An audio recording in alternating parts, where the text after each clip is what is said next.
ফাইজলামি। আপনি সাঁতার জানেন না, তাহলে পুকুরে নামলেন কেন? আপনি তো নামতে বললেন। আমি নামতে বললে আপনি নামবেন? আমি আপনাকে আগুনে ঝাঁপ দিতে বললে আগুনে ঝাঁপ দিবেন?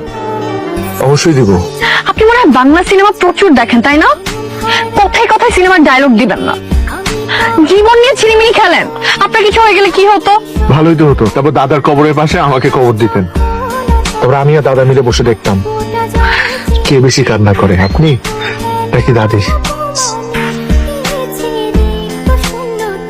সমান্তরাল পথের বাঁকে তোমার পথের দিশা থাকে, সে দিশা খুঁজে তোমাকে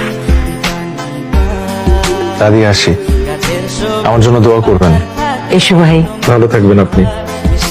একদিনে মনটা খারাপ করে দিয়ে গেলে আবার এসো। ফি আমানিল্লাহ। শোন, ছেলেটাকে কিন্তু আমার খুব পছন্দ হয়েছে। আমার মন বলছে ওর মনটা তো দাদার মতো অনেক বিশাল সুন্দর। ও তোকে অনেক ভালোবাসবে রে, তোর দাদা যেমন আমাকে ভালোবাসতো সেই রকম।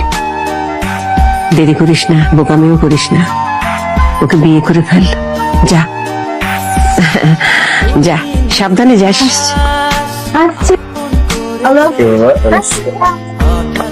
কালে কে জানে স্বপ্ন সীমানা।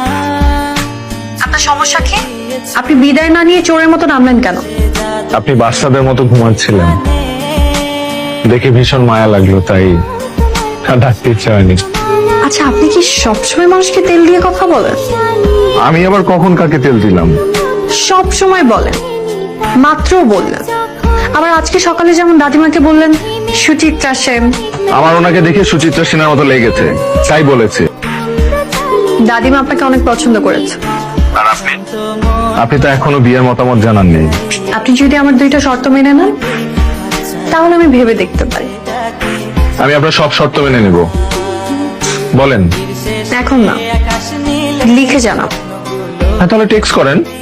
না, এখন না, একটু আগে আমার শর্ত দুটো একটা কাগজে লিখে খামের ভিতরে রেখেছি। কাল যখন আপনার সাথে দেখা হবে তখন খামটা দিব, তখন পড়ে দেখবা। কাল আমাদের দেখা হচ্ছে? কাল দেখা হচ্ছে। ঠিক আছে, কখন? একটার সময়। ওকে।